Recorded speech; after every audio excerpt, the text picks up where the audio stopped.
David Dewa est maître de conférence en philosophie et actuellement titulaire de la chaire éthique et transhumanisme au sein du département éthique de l'Université catholique de Lille.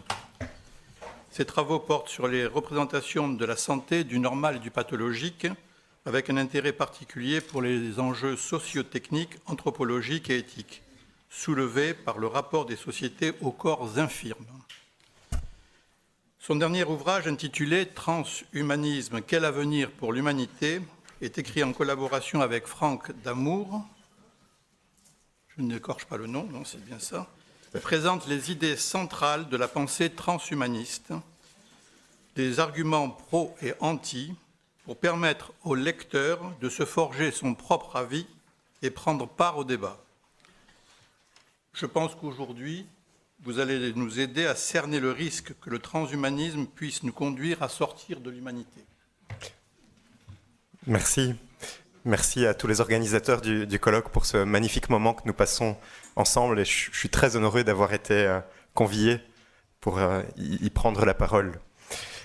Alors, je vais vous demander un petit exercice que ne vous a pas demandé mon collègue Thierry, de pouvoir jouer entre mon propos et le PowerPoint de temps en temps.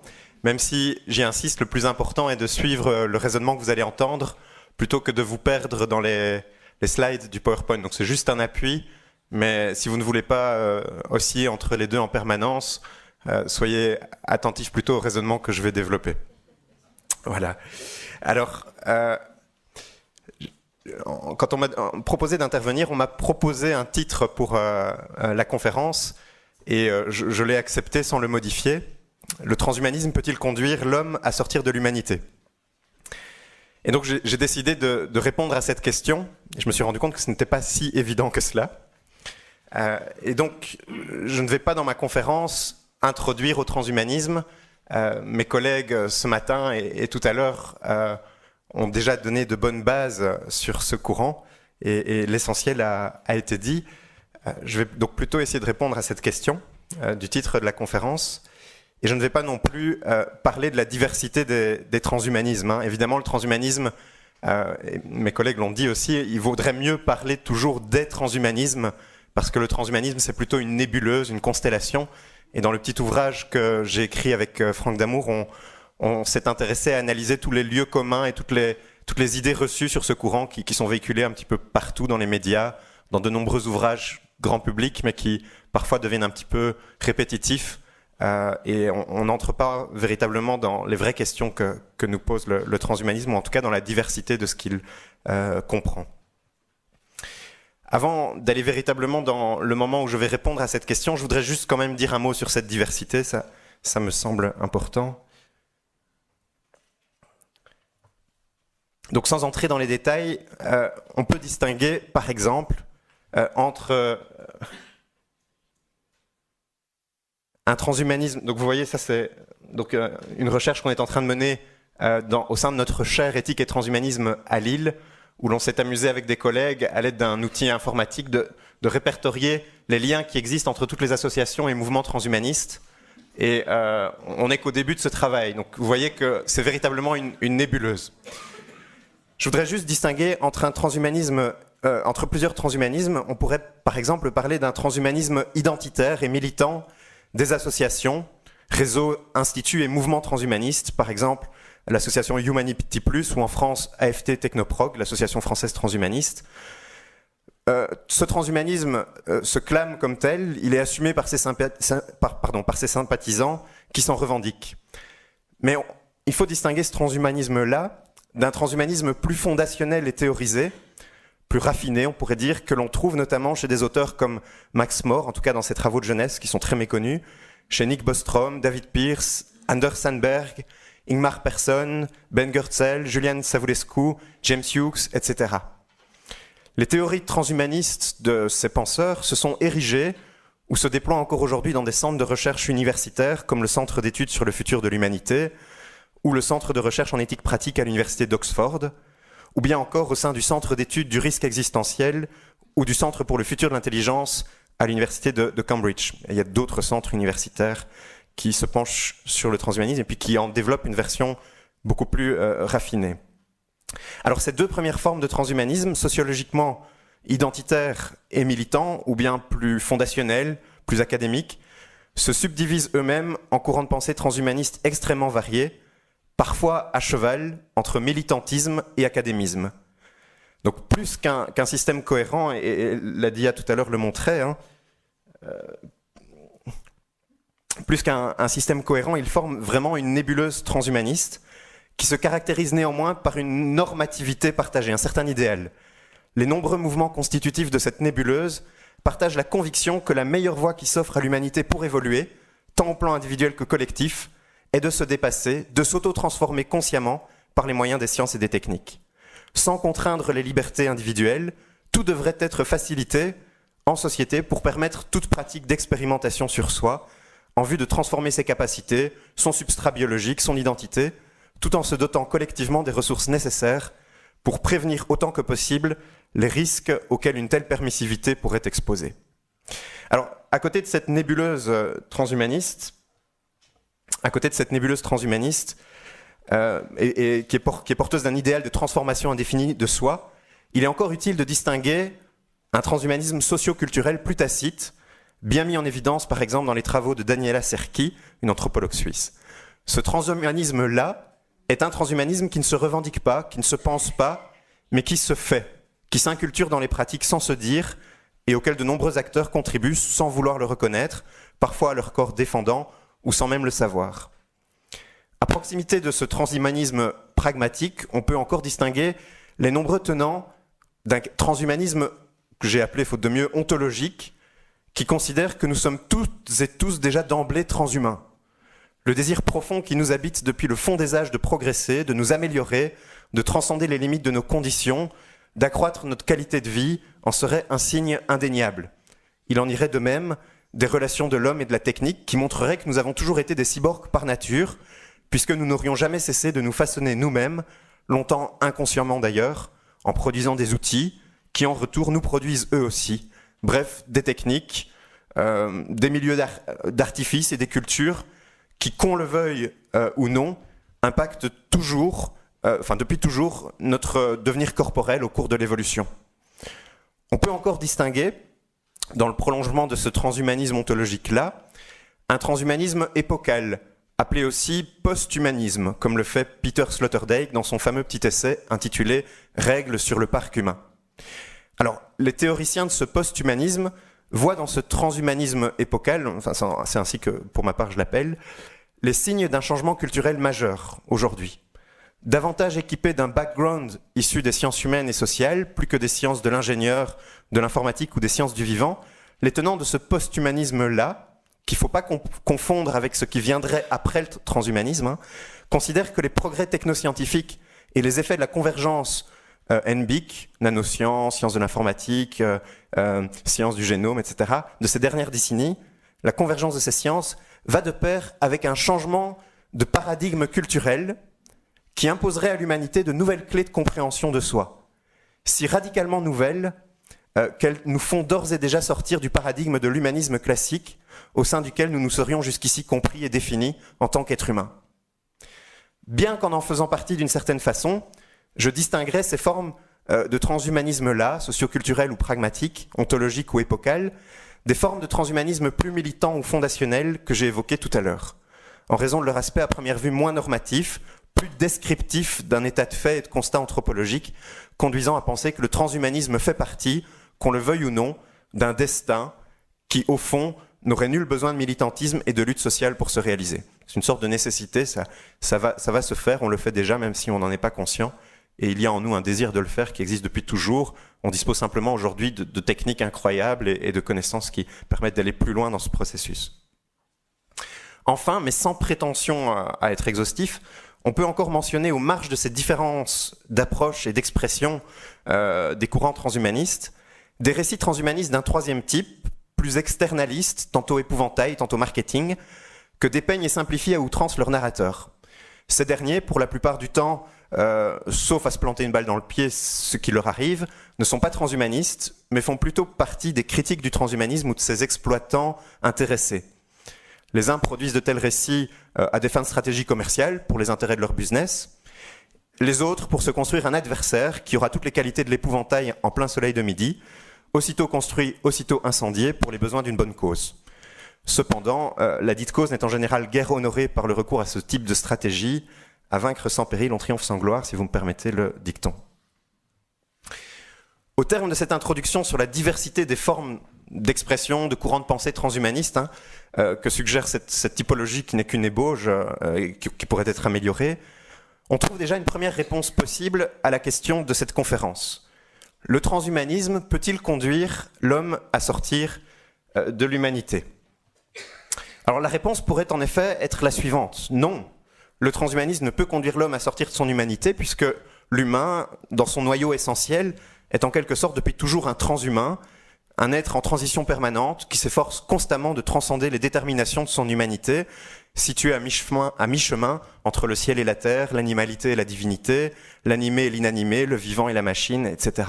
Depuis toujours, l'homme est tenté par une même quête, cette quête de dépassement de sa condition. Peu importe qu'un tel dépassement se réalise par soi, en régime d'immanence, d'athéisme, d'agnosticisme, ou bien par autrui en régime de transcendance, comme en témoigne l'aspiration religieuse. De ce point de vue, l'humanisme était déjà un transhumanisme qui n'était pas conscient de sa dimension transhumaine, ou qui le formulait autrement. Bref, si l'homme fut un transhumain qui s'est longtemps ignoré, s'interprétant notamment pendant des siècles à l'aune des catégories d'une métaphysique classique et fixiste, qui l'ont longuement éloigné de la compréhension de son être véritable, avec le transhumanisme et une prise de conscience théorique de ce que nous sommes véritablement, et le vocabulaire pour le dire, les moyens pour le réaliser davantage, nous prendrions véritablement conscience de notre humanité, et le transhumanisme ne ferait que nous maintenir dans ce régime d'humanisme qui s'accélérerait.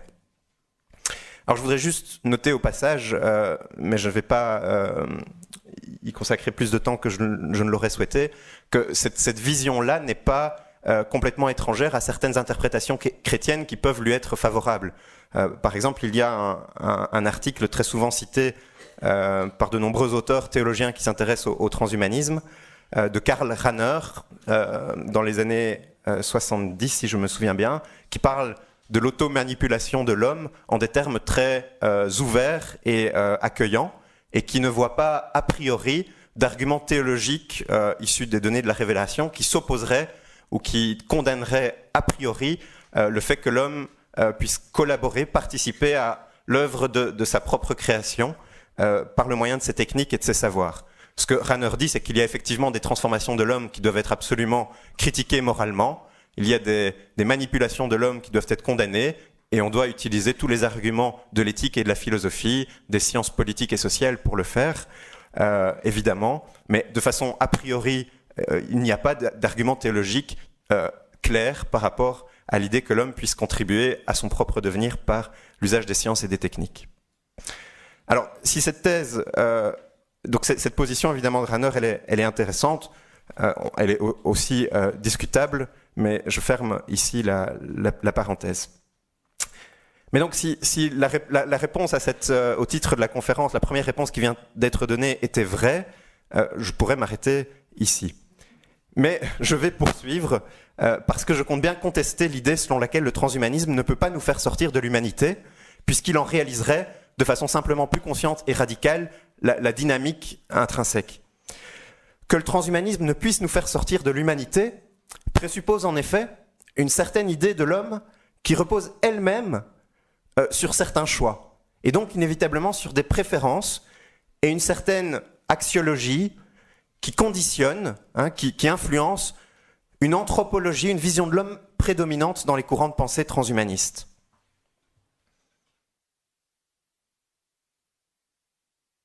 Or, je compte soutenir par la suite que cette anthropologie, cette vision de l'homme que partagent de façon assez générale les transhumanismes, est incomplète, abstraite et erronée, et en défendre une autre qui, à mon sens, est plus réaliste et dont tout transhumanisme conséquent dépend lui-même.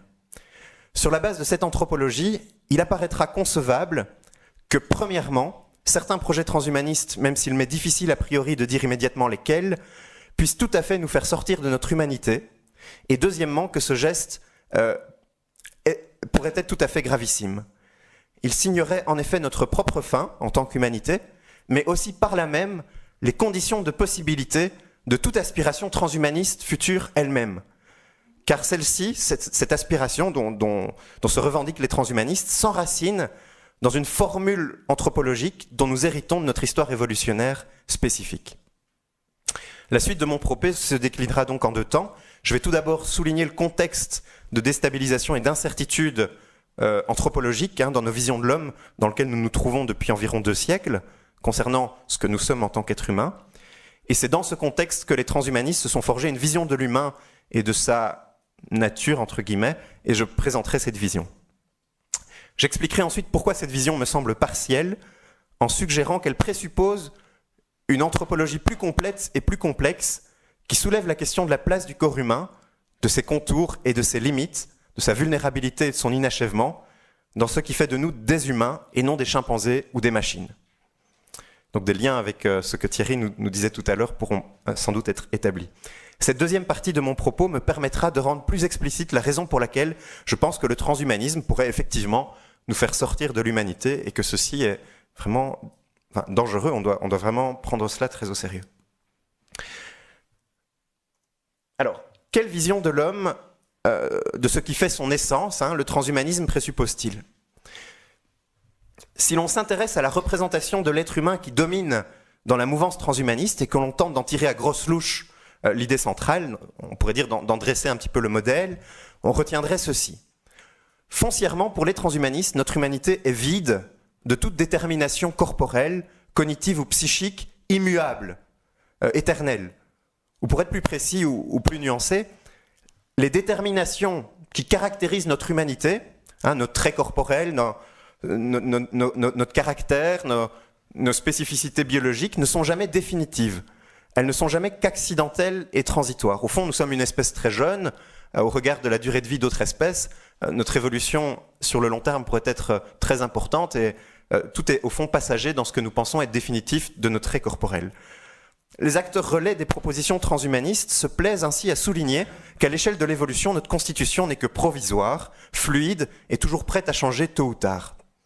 Positivement, ceci signifie que puisque l'homme n'a pas dans l'absolu de forme stable et déterminée, il peut en droit prétendre devenir à peu près n'importe quoi. Son humanité résiderait d'ailleurs dans ce pouvoir du négatif, dans cette capacité incessante dont jouirait l'humain à chercher à se dépasser, à dépasser ses déterminations finies, ce qu'il est présentement. On est assez proche de visions existentialistes aussi, chez Sartre et d'autres, ou post-hegeliennes, même s'il n'y a pas de lien de filiation entre le transhumanisme et l'existentialisme, pas de lien direct. Il faut ici souligner le rôle qu'a joué la théorie darwinienne de l'évolution et une certaine interprétation de ses conséquences philosophiques dans la victoire d'une telle vision transformiste de l'humain, qui détruit toute idée d'une nature humaine stable. En effet, avant Darwin, on pensait que la nature de l'homme, la nature des animaux, etc., c'était des réalités tout à fait fixes et qu'elles n'évoluaient pas radicalement, qu'elles ne se transformaient pas les unes dans les autres, qu'elles étaient séparées et stables, si l'on veut, de toute éternité.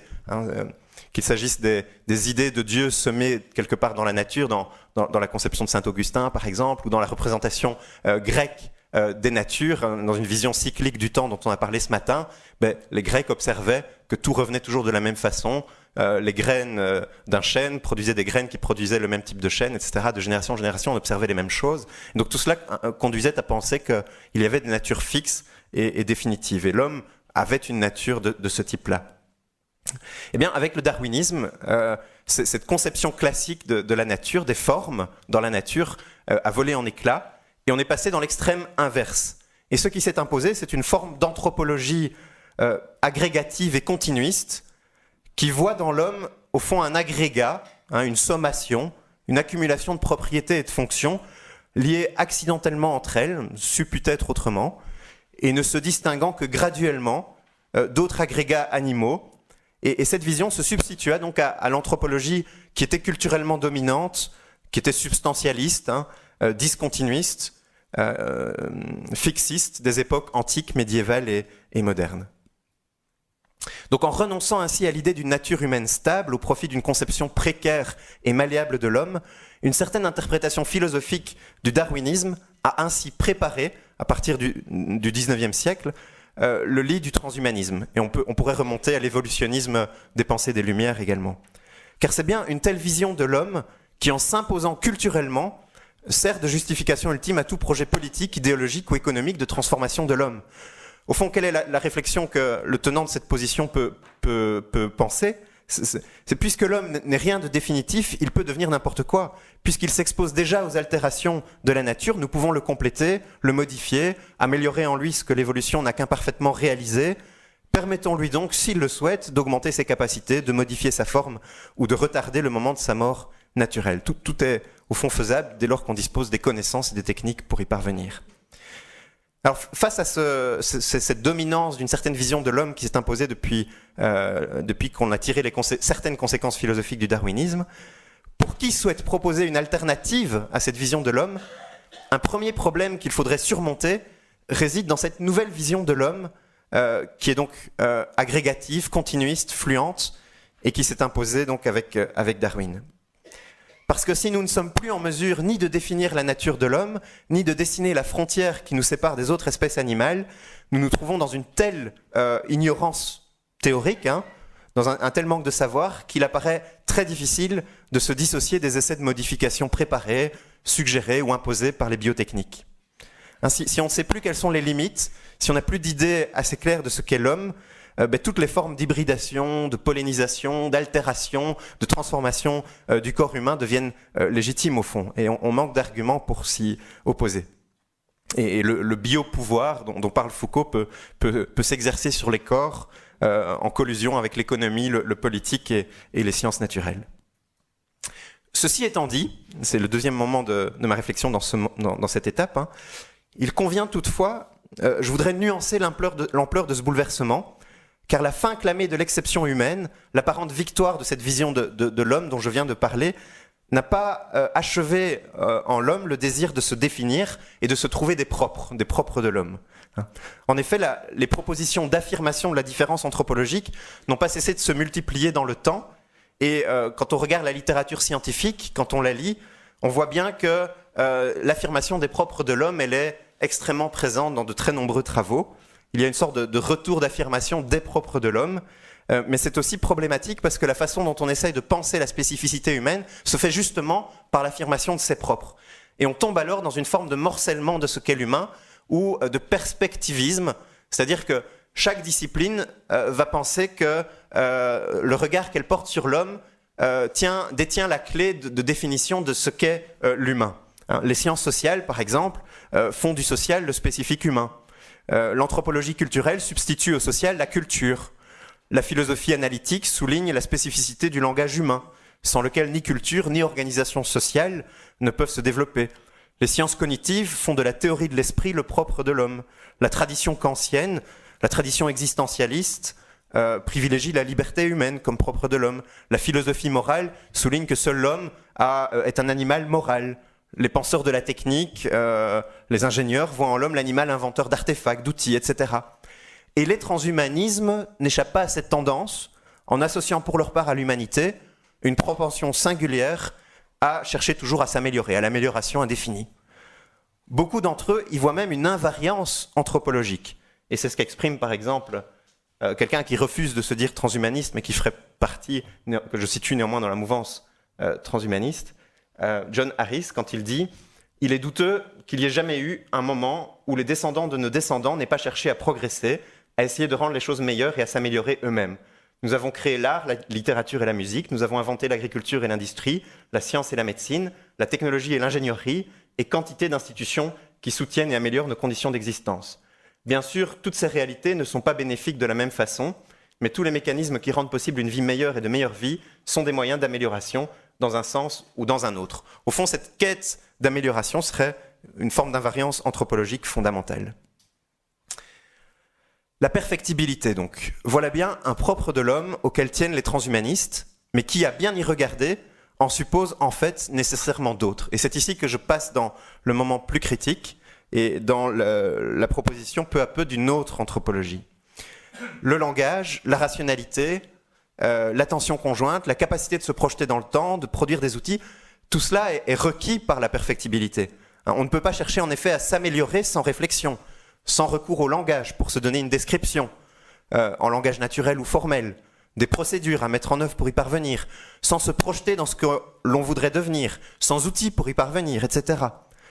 Nous pourrions d'ailleurs, remarquez-le, en dire tout autant pour tous les propres de l'homme. Leur analyse fine conduirait au constat global qu'ils dépendent tous nécessairement les uns des autres pour être ce qu'ils sont. Comme si chacun des propres de l'homme constituait l'un des nœuds d'un graphe aux multiples arêtes et en manifestait les propriétés générales en son champ spécifique. Ou pour le dire autrement, comme si chacun des propres de l'homme portait la trace, en son domaine d'expression, une sorte de dynamique morphologique, de devenir corporel qui le lierait en même temps à tous les autres. Cette hypothèse appelle la reformulation en contexte évolutionnaire de ce que j'appellerais une anthropologie formiste, que j'opposerais à une anthropologie des propres de l'homme, qui permettrait, comme le suggérait déjà Ernst Cassirer, un grand philosophe, dans un essai on man, un essai sur l'homme, je le cite, de jeter un coup d'œil à l'intérieur des structures fondamentales de chacune des activités humaines et qui en même temps nous donnerait la possibilité de les comprendre comme une totalité organique.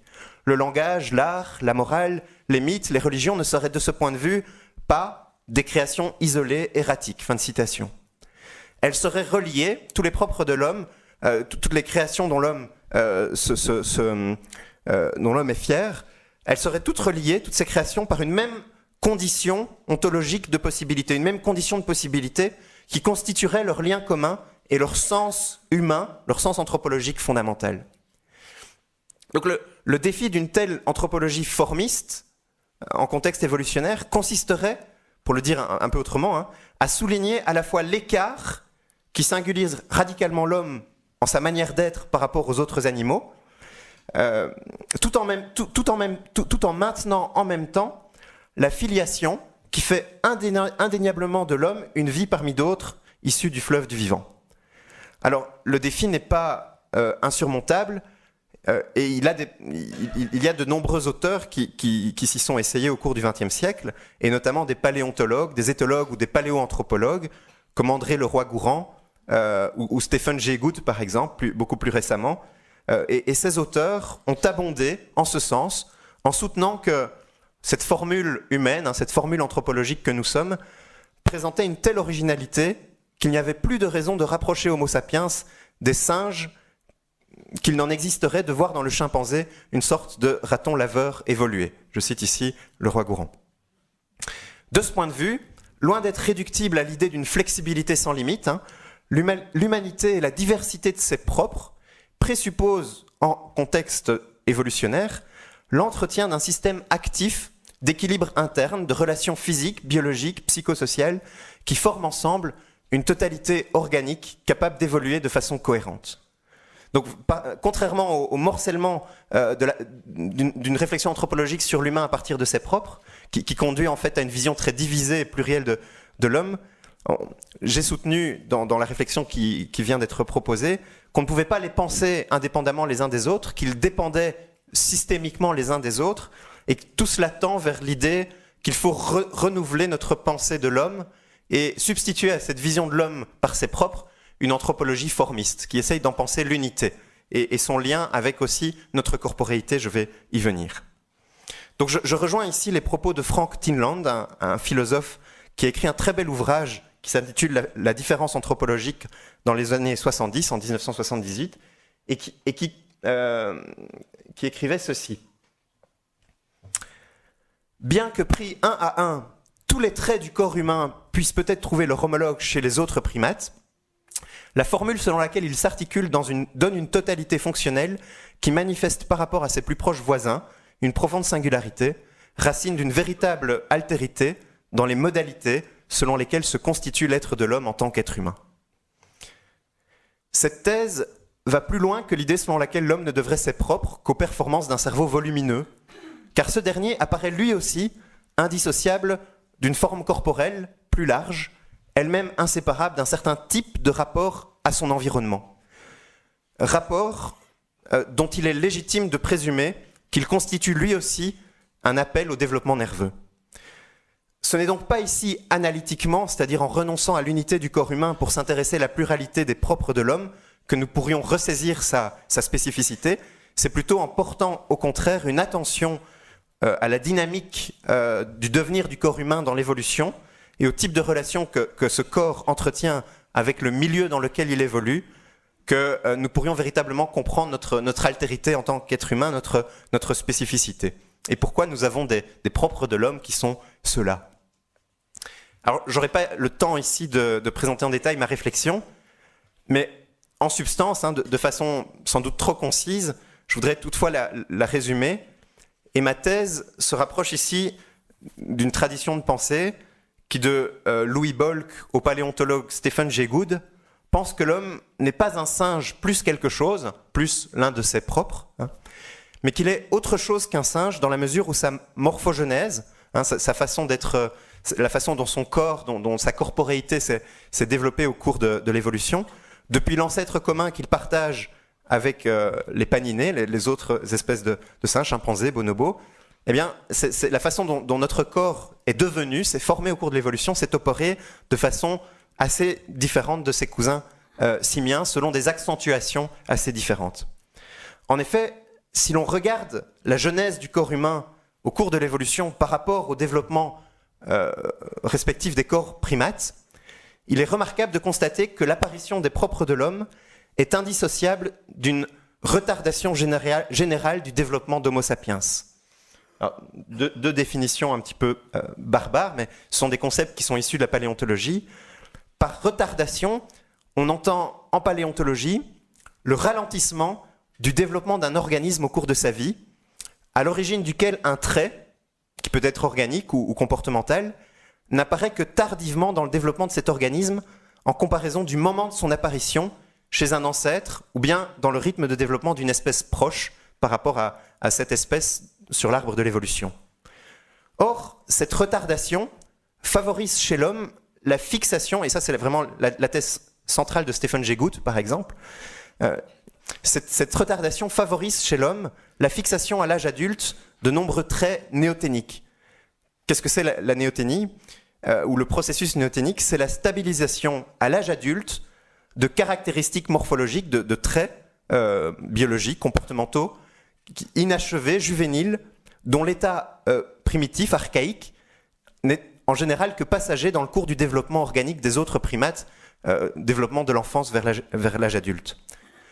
Ceci signifie que par rapport au développement organique de ses cousins primates, la maturation du corps humain au cours de l'existence est globalement caractérisée par un retard de croissance dans ces phases qui conduit à un état adulte déterminé par un ensemble de traits qui sont définitifs mais qui sont inachevés par rapport à leur plein épanouissement chez les autres primates.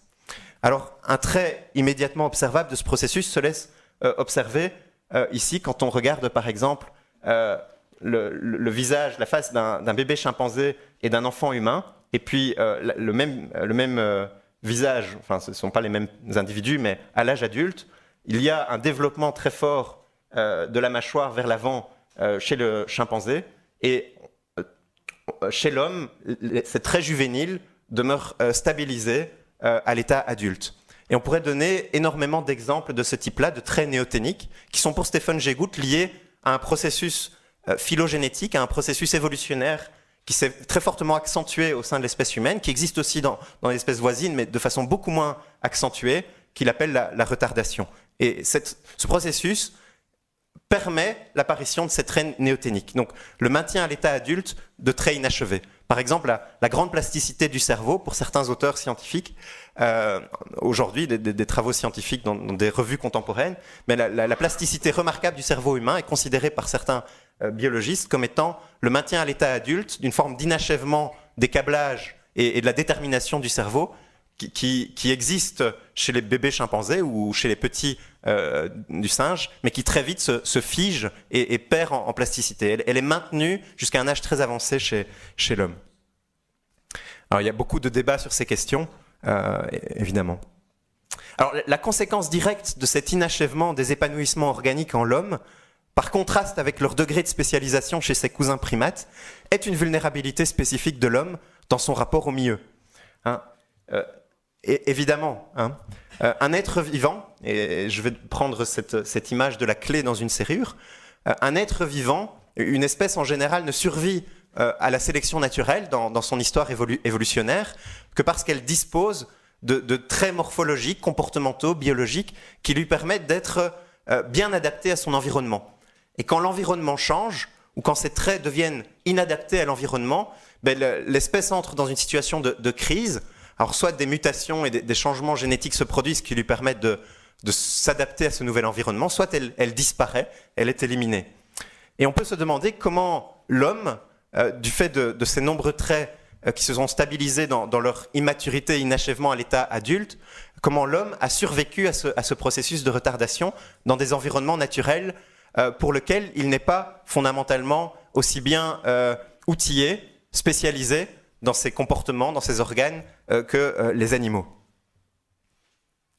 Si Homo sapiens, en tant qu'être vivant, hérite jusqu'à un certain point d'organes spécialisés, déterminés, la position dans laquelle son histoire le situe par rapport au milieu naturel l'a peu à peu placé en marge des modalités habituelles d'insertion des êtres vivants dans la nature. Faute, au fond, de n'être jamais satisfaite, chez l'homme, l'aptitude à la recherche d'une adaptation au monde extérieur subsiste jusqu'à l'âge sénile, alors que chez tous les animaux, même les plus intelligents et les plus curieux, elle ne représente qu'une courte phase du développement individuel. Parce que sur ce fond d'un retrait des ajustements naturels, si vous voulez, la clôture du système qui reliait dans un même circuit équipement génétique, phénotype morphologiquement outillé et environnement spécifique, s'est relâchée avec la formation d'un corps qui a perdu ses moyens biologiques d'adaptation directe au milieu écologique immédiat. Bref, quelque chose de la simplicité, de l'automatisme et de la fonctionnalité des cycles naturels auxquels l'animal adhère a priori par toutes les fibres de sa nature, s'est soustrait à l'homme qui se retrouve en son corps, dénué de plans immédiats de guidage et de voies de spécialisation adaptative. On peut corréler ici cette analyse avec notre expérience humaine, qui est parlante. Tout sujet humain n'éprouve-t-il pas la tâche d'avoir à se réaliser en l'absence d'un savoir d'espèce qui lui donnerait a priori la formule immédiate de sa réalisation historique? L'homme ne se vit-il pas partagé, à la fois rivé au milieu naturel, conscient d'en provenir, mais n'y trouvant plus l'équation de sa destinée spécifique? Ne s'éprouve-t-il pas comme situé entre les cycles biologiques dont il hérite comme être naturel et l'impossibilité de s'y inscrire complètement pour y puiser la formule de sa réalisation? Notre existence n'est-elle pas caractérisée par le fait de demeurer toujours une question pour elle-même? Au fond, dans la vulnérabilité spécifique de la situation humaine où le plonge son corps, tout homme s'éprouve engagé dans la tâche d'avoir à réaliser son être en marge des processus naturels, dans un champ inédit d'accomplissement qui échappe pour partie au cadre de développement des formes vivantes non humaines. Et c'est aussi là qu'on peut situer ce sentiment typiquement transhumaniste que l'homme est une réalité qui n'est pas encore achevée et qui cherche en droit depuis toujours à se dépasser, se parfaire, se donner des déterminations qui lui permettraient d'acquérir une forme plus accomplie. Alors, je voudrais juste donner quelques exemples ou quelques témoignages, quelques illustrations qui font signe vers cet inachèvement et cette vulnérabilité spécifique du corps humain dont nous héritons du fait de notre histoire évolutionnaire.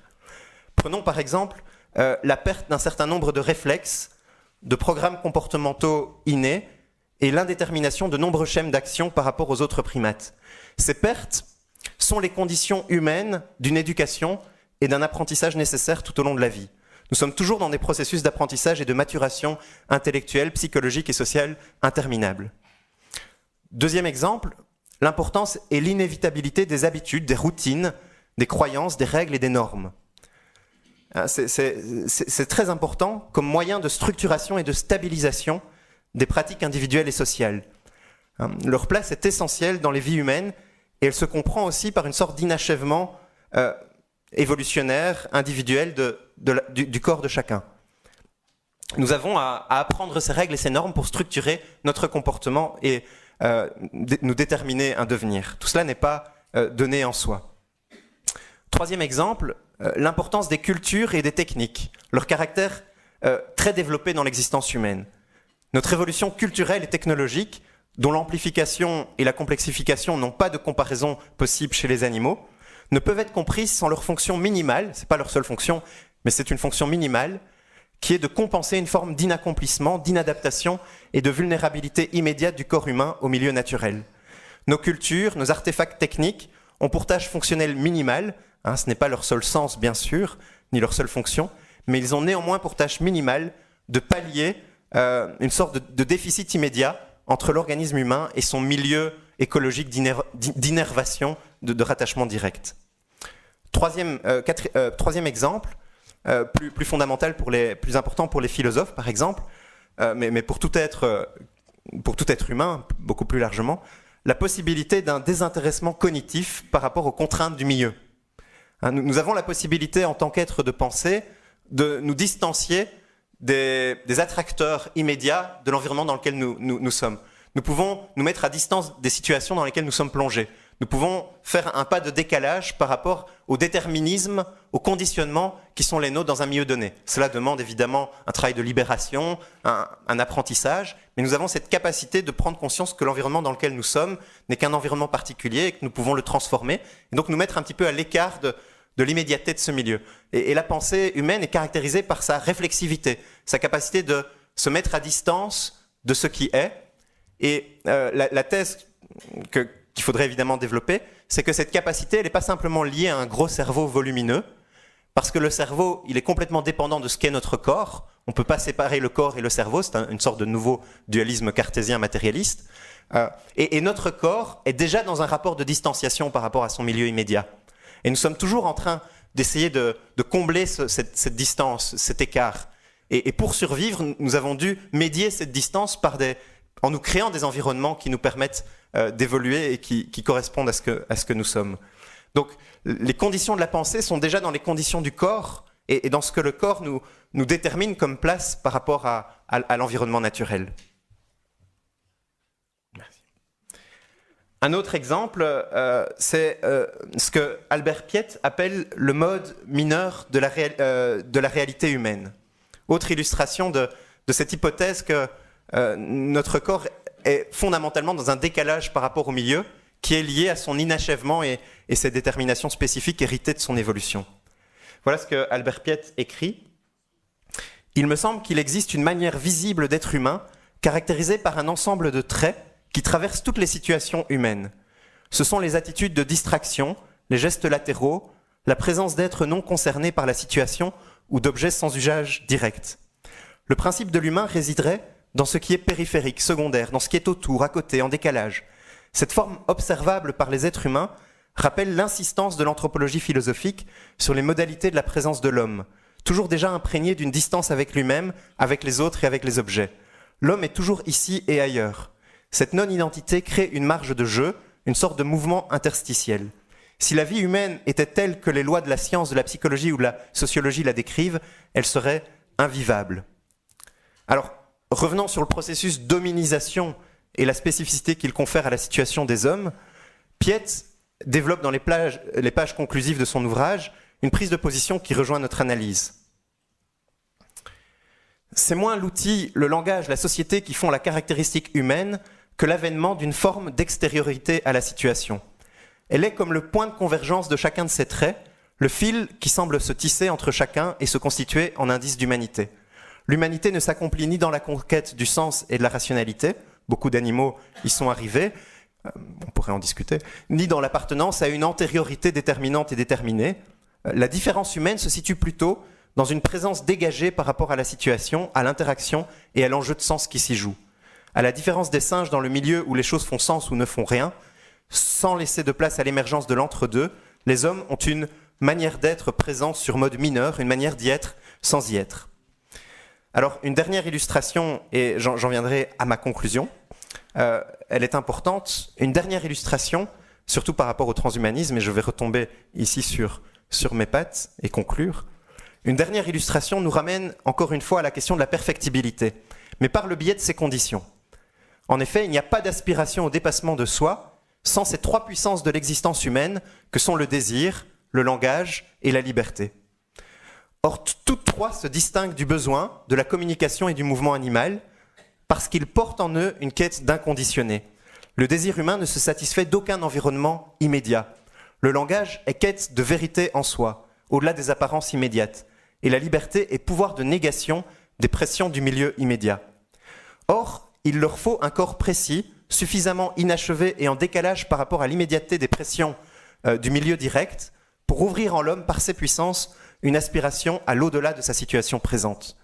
Donc tout se passe ainsi, comme si l'inachèvement et la vulnérabilité aux contours déterminés de notre condition corporelle, pour ambivalent qu'il soit en nous plongeant dans une situation à haut risque d'échec possible, est aussi permis et nécessité l'apparition de nouveaux comportements, de nouvelles capacités et d'un nouvel environnement spécifiquement humain, pouvant offrir à l'humanité les conditions de son épanouissement. Ceci signifie par exemple que le recours à un patrimoine non pas génétique mais constitué de systèmes symboliques et rituels, de modèles de comportement, de dispositifs techniques, etc., fut essentiel pour que, à partir de sa situation de vulnérabilité spécifique, l'existence humaine puisse se déployer.